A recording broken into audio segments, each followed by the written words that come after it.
So we have another episode of Infinite serve. of Infinite Serve, and Carlie is joining us today. Hello. Hi. Ciao. This feels weird now. Um, No. no, it doesn't. It's not weird at all. So what I want to talk to you about Mm-hmm. is how you serve.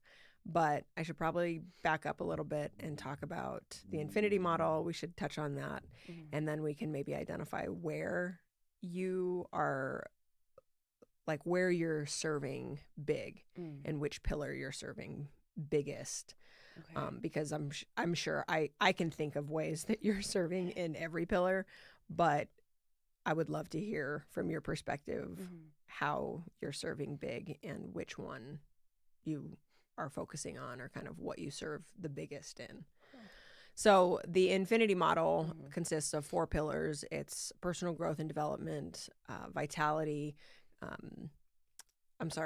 Personal growth and development, professional vitality, and community. And it is an infinite process, and it's something that is just an incredible thing to use and have as a tool to facilitate relationships, professional relationships and work and all the things, and then finding ways to recharge and reset mentally and physically. And then the community is just the powerhouse, I think, because it supercharges all of those other pillars. But um, yeah, I'm going to go ahead and kind of, you can introduce yourself. You are an incredible human. So I'd love to have you do like an intro of what you do and who you are. Oh my gosh. Okay. Yeah, I'm Carlie. I was born in Italy, grew up in East Africa, traveled all over the world, and then moved out here in 2018. So I'm fairly new to the US, if you think about it. And I don't have an Italian accent, which is amazing. Um, but what we do out here, my husband and I, we run survival courses and mountain expeditions through Eternal Warriors. And then we also, of course, are part of the Final Percent. And that was probably the best decision that we've ever made, was joining this community. And through that, now I help Kayla run the women's mastermind, which is starting today, by the way, right after this. I'm so excited for this weekend. It's going to be incredible. But yeah, so we, outside of the final, well, wouldn't really say outside of the Final Percent. They kind of go hand in hand at this point. But on these expeditions and these survival courses that we do, we kind of, our new motto is find your freedom outside. And that doesn't necessarily just mean find your freedom outside in nature, which is what we do. We take people outside of their daily routine, their comfort zone. We bring them outside of that and help them grow. So it's interesting when you ask me what pillar we think that we serve the biggest in, I'd probably say personal. I feel like that's where it all starts. Okay. Because on these adventures, on these expeditions, the personal growth and the breakthroughs that people have is just wild. And I know it helped me personally as well when I was going through some of the toughest times, getting outside and just going for a simple walk that completely transformed my life. And it's literally saved me. So that's what we're trying to do. It's get people outside in nature, disconnect from daily routines, daily habits, daily stressors, daily, whatever it is, and allow them to reconnect with themselves, reconnect with nature, reconnect with a higher power, whatever that looks like for them. And then from there, that helps professional, that helps vitality, of course. You're grounding, you're outside, you're getting sunshine, you're out in nature. And of course, the community aspect too, the way that you get to reconnect with people. And we bring some awesome humans along with us. So it's a lot of fun there. Like our latest trip, we went to Tanzania. We climbed Kilimanjaro with some of our Final Percent community members, Laura, Kip, Megan. And then we brought Kenny along too, who was from another community, but we're like pulling him into the Final Percent too. So it's a great way to introduce them or other people into the Final Percent as well.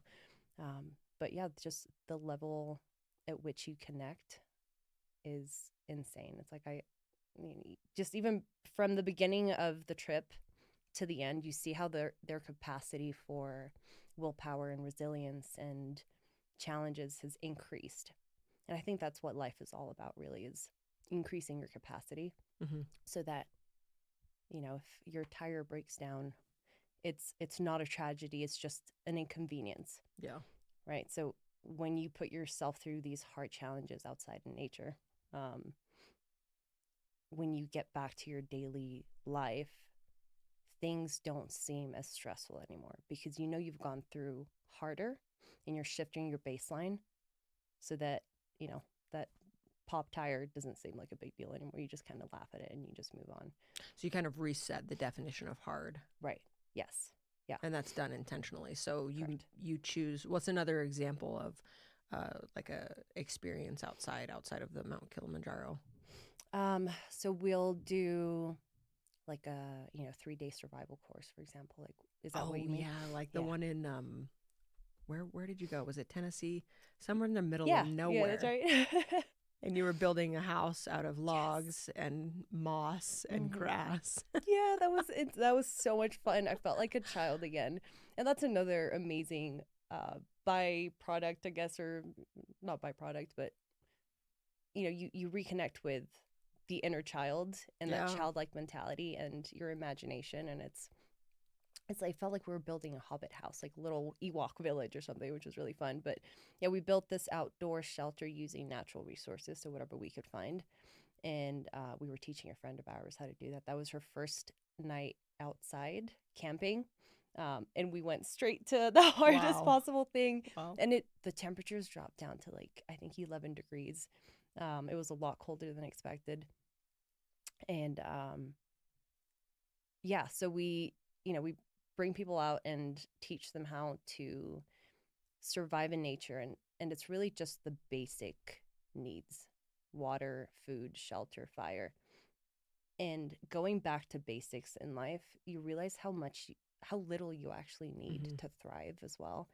Um, so a lot of what we do translates to a normal, our normal life.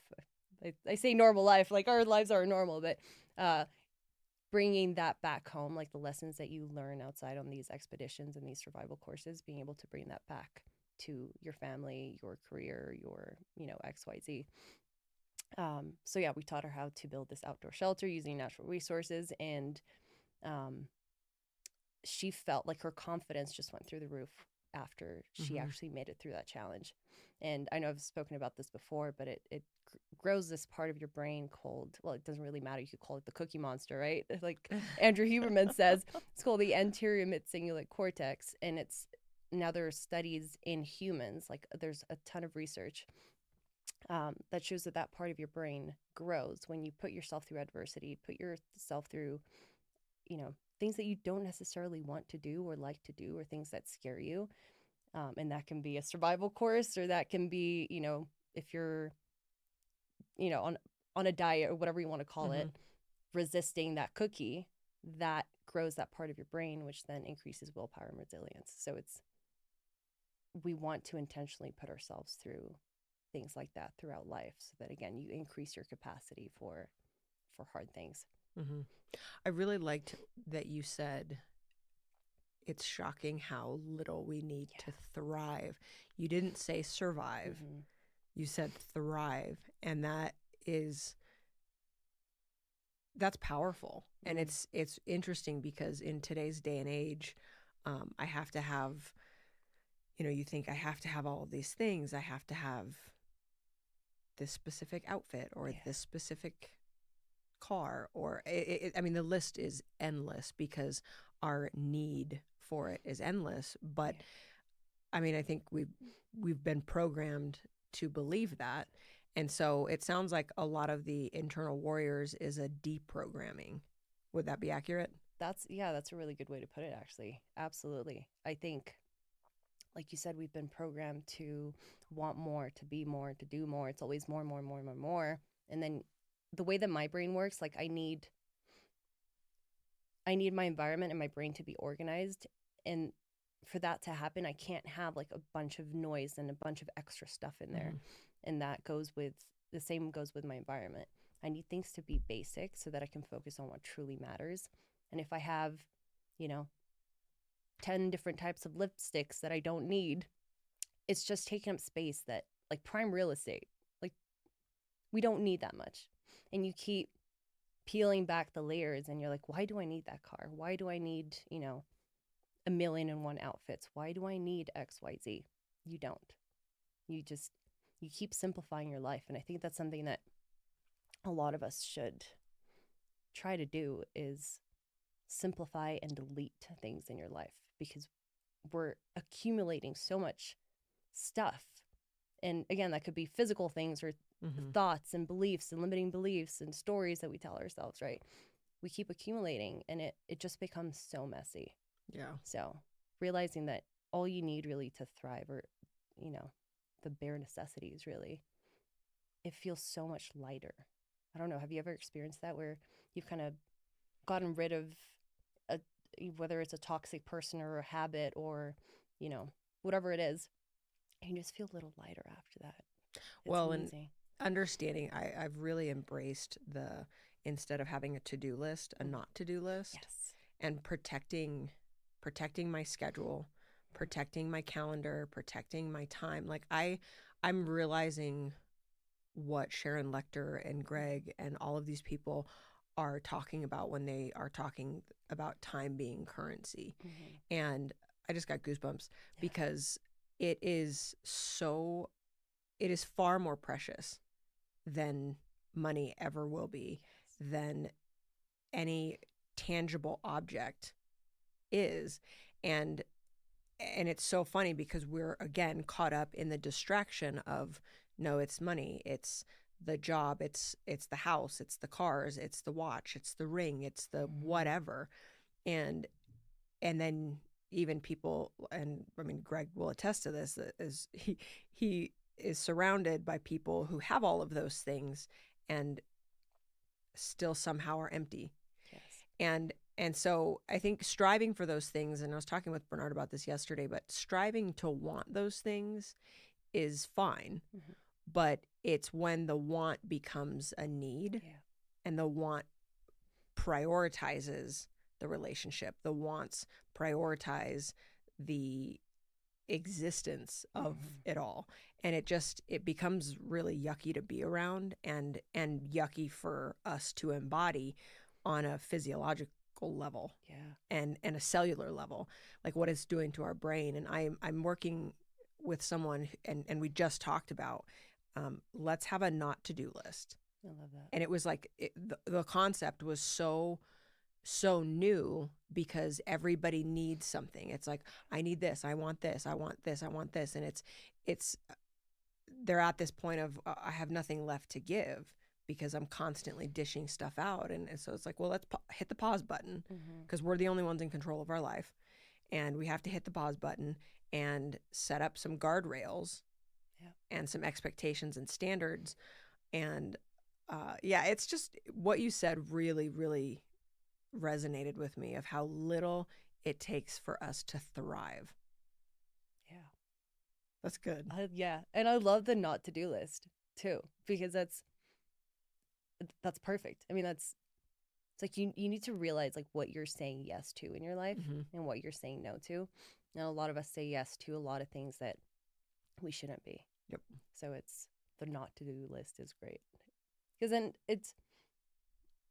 you're not guessing anymore. It's right. Like these are my standards. These are the parameters, the what did you call them? The guardrails, and this is what I'm going to stick to. So there's no guessing. It's like, this is what's going to happen. Full stop. Yeah. It just makes life, I don't want to say easier. It's simple. It's not easy, as Greg would say. Yeah. Right? Yeah. It is simple, and it's not easy, but I think that's what I'm hearing you say, is that that's kind of your objective with Eternal Warriors, is to simplify your life and your mind and your body and go back to the basic necessity of survival needs. Right. And I could see that being a physical reset. So I thought you were going to say your big serve was in vitality. I was like, I'm going to bet money on that. That was And my so, second choice, but yeah. yeah, but it's interesting because I mean, and this is again a beautiful example of the infinity model because what you're doing is so intentional and it hits all four pillars. Because it all starts here, right? Yeah. Yeah. I love that. That's so true. Um, I was going to say vitality, you're right, but I think everything starts in personal for sure. Um, and like you said, you said simplifying our lives, and that includes stripping people of Mm. all the crap, right? And um, yeah, it just, I don't know. I don't know how to describe the feeling. That's why I'm kind of having trouble finding the words for it, but stripping yourself just feels so much lighter. And then you get to rebuild yourself from there because you're building a stronger foundation. And then if you want the nice car, great. But then you know why you want the nice car. It's Right. not, like you said, it's not a need, it's a want. Yeah. It's like, yeah, sure, we can have nice things, but figure out why you want those nice things in your life first before that's all you focus on. And like you said, there are people that have all the things but are so empty inside. It's really, it's sad. Yeah. Yeah. And then, having grown up in Tanzania, sometimes we didn't have electricity or running water for half the week because, you know, the town was still developing. Let's put it that way.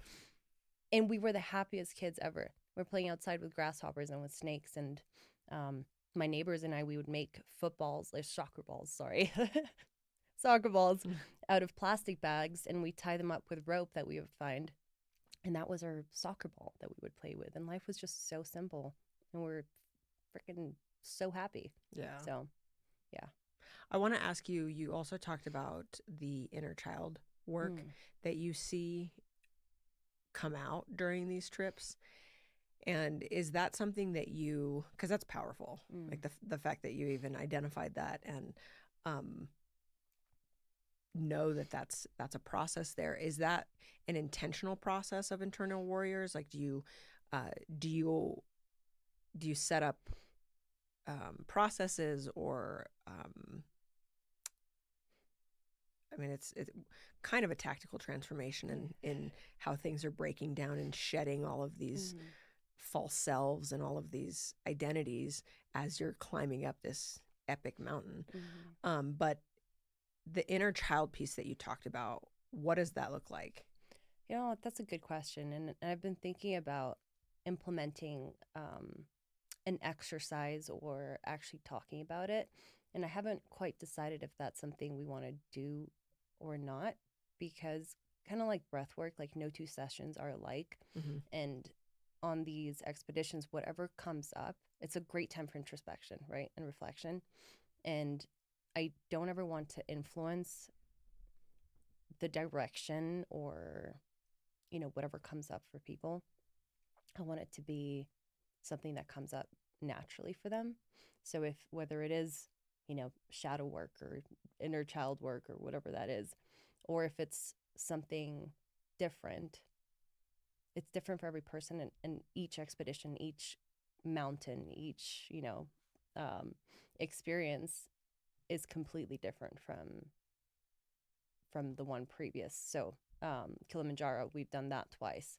The first time for me, I know, the first time I did, I'm so like, cool. I am never doing this again. This is horrible. And then 6 months later, we did it again. I keep saying that.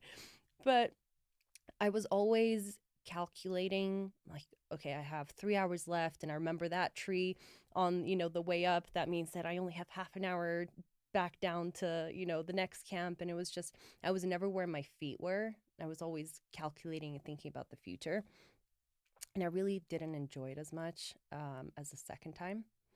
The entire, like 4 days leading up to the summit, I was just so much more present. Can I pause you for a minute? You're saying a lot of really amazing stuff. How many days did it take you to climb the mountain? 6. Good Lord. Yeah. Okay, Yeah. so on your fourth day. On the fourth day. On the fourth day. So on the fourth day at midnight, we push for the summit, and it is a very, very, very long 2 days because you start at midnight, and this is the hardest part. Yes, I'm using the word hard. It's freaking hard. It's hard. Yeah, You people st- die on this mountain, yeah. literally, Actually. Yes. and are helicoptered off, Yeah. which you saw. Yeah. We had like 3 people get helicoptered off. So leading up to it, it's a walking mountain. It's enjoyable. You have like 5-6 hour days or climbs, and that's, you're putting one foot in front of the other. Um, and it forces you to really sit with your thoughts, because you don't, yeah, you can chit chat with, the people in front of you in the community on your breaks, but for 6 hours straight, it's just you and your thoughts. So it's Wow. incredible. Um, so, oh, that's where we're going with this. Yeah. The second time we did it, I really enjoyed it because I was so much more present, and it kind of helped that I was listening to oh my gosh, what's the book about dopamine that we read? And the here and now. The molecule. Molecule of more. Yeah. Molecule of more. Right. So I had a lot of here and now moments, which was great. When we push for the summit, you're starting at midnight, and you get to the summit at 6:30, 7:30 a.m., depending on, how fast or slow your group is going. And then from there, you're at 19,341 feet. It gets really hard to breathe. I lost my memory for about 10 minutes this time around, which is funny now. But Chris was like tapping me. He's like, "Hey, are you okay?" And I'm like, "Yeah." I'm like, "Where did our group go?" He's like, "They're like way up ahead." And I'm like, "What are you talking about? They're right in front of me." And for 10 minutes, I lost my memory, apparently. Wow. I had like conversations with Megan that she was just going to, push for the peak. And that was because she was getting cold. She was like, I need to get moving. So, and I looked around, I'm like, where's Megan? She's like, you guys had a conversation. She told you she was leaving. And I was like, oh, shit. Anyway, but yeah, that part was really tough. And then you're walking back down. That's another 2.5 hours. Then you nap for like 2-3 hours. And then it's another like 4-hour walk back down to another camp. So for 2 days, it's just nonstop walking. And I forgot the original question. Where was I going with that?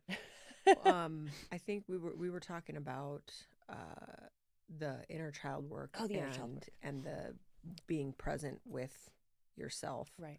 Being in the mountain. Yeah, I think it that introspection and the time that you have with just you and your thoughts really forces you to dig deep. Mm-hmm. And I see it in people, like, 3 of the people that came on our trip this time around, they were different humans when they came off that mountain. Like, really? Yeah. Like Megan talks about it on her Facebook too.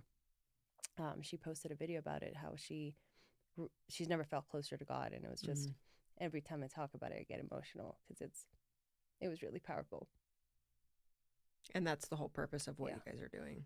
Yeah, it's reconnecting to yourself in whatever way you need to do that. Wow. And yeah, I think a lot of us stay so stuck in the past, and we kind of use that as a crutch sometimes to not move forward. Yeah. And that's a lot of the work that I had to do. I was like, oh, because this happened to me, then that's why I am the way that I am. Or, I use it as an excuse to not move forward. Yep. So the dramas and the traumas, like, you gotta let that go. Because this is all we have is the present moment. And are you going to waste it holding on to the pain from the past? Or are you going to actually do something with your life and serve and move forward? Because that's the direction we're going in, right? Yeah. Yeah. I had somebody share with me, if you have the courage to look back at your past and pull just even one good thing from it, from the trauma, and leave the rest, like, it's poo. It's poo. But there's a diamond in that. And if you can find the diamond in the trauma to bring with you to where you are today, it will serve someone. It wasn't all for nothing. Yeah. And that's something that I'm actually in the middle of embracing and dealing with right now, is it wasn't all for nothing. Oh yeah. And then I'm now uncovering ways that I can serve whole groups of people and girls that I I didn't realize to what level I was qualified to Right. serve them until recently because of this trauma that a flashback. It was phenomenal. Like I've had so many really intense things recently happen, Yeah. but it's all freedom, and Mm-hmm. it's freedom and then service. Yes. So it's like it's taking the diamond and then go sharing it with others, because when you're in it, you can't see past anything else. Yeah. Like when you're halfway up the mountain, like you're just right here, Yeah. and just overcome that mountain. Mm-hmm. But another example that I really appreciate, I think it was 2.0, but Jim Collins, Yeah. phenomenal book. So good. Yeah, So and I need to re-listen to that eventually. good. But For sure. he talked about having your North Star Mm-hmm. as your purpose, Yeah. and the obstacles are the mountains that you have to summit. Yeah. And not every mountain is Mount Kilimanjaro. Not every mountain is going to be a bike hill. Mm-hmm. Like it's you have to look at the big picture, but realize the North Star never changes. Yeah. And then, like you said, where are my feet? Yeah. And and it might have been in the book, I don't know, but no, it was a conference I just went to, a motherhood Oh conference, yeah. That's The right. Madness of Motherhood. I just looked at the title and I was like, sign me up. Sign me up. I'm going to that. This sounds like it's my jam. It was phenomenal. That's so good. And they talked about how, gosh, now I'm drawing a blank. Oh, somebody said something about how your purpose is where your feet are. Your purpose is where your feet are. And it goes back to being where all we have is right now. Oh, right. Yeah. And That so makes sense. if you're not showing up, if you're not playing full out, if you're not serving, if you're not present Mm-hmm. in the moment, you're totally out of alignment with your purpose. Yeah.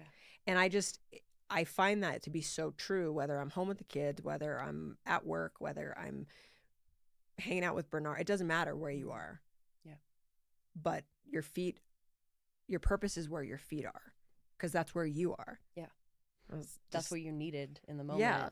Yeah, absolutely. I love that. And then two things that kind of, I call them little soul sparks now, when like something exciting is said, or learn something new, and I'm like, cool, get that little tingle inside. But you said, on the mountain, for example, or in everyday life, your focus is on your next step, and being able to dance between that next step and the bigger picture. Mm-hmm. Because if you're focused too much on the next step, you miss the beauty around you. You miss That's true. your family. You miss, all the community, all the things that are happening around you. But if you're too focused on the bigger picture and you're like, oh my God, look at the butterfly, you're not going to get anywhere. You're not going to move, right? You're gonna fall flat on your face. Yeah, exactly. That's it. You're going to fall flat on your freaking face. So being able to dance between the two has been a learning lesson for me. Mm-hmm. Because I am very much a dreamer, and I'm like, oh, look, squirrel, butterfly. Oh, that would, that looks really cool in my head. But it used to be really hard for me to actually take that next step to get closer to that dream. And now, luckily, having Chris in my life, who's very much a buffalo, he's Mm-hmm. taught me to go, and actually do things. So that's been great. And then another thing you said,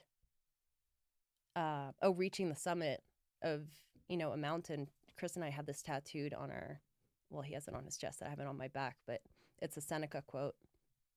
And it says, what you think is the summit is only a step up. Mm. So in life, when you think you've reached your goal, you don't just stay there, and like, okay, life is over. Great. It's just a step up, and you keep elevating, and you keep elevating, and you keep elevating. So when you reach a goal, you keep moving. You don't ever want to stop, right? Yeah. So yeah, just keep growing and keep elevating in life. And another thing you said is, taking the diamond from your past and being able to serve with that and share that with, whatever community you're a part of. That's so powerful, because it's not all for nothing. Mm-hmm.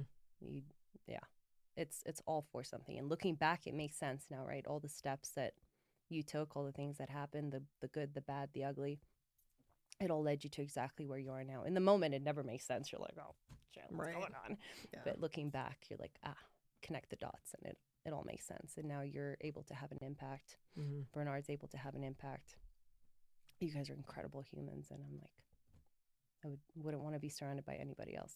So I'm so excited about the Kappa retreat this weekend. I am too. That's gonna be great. I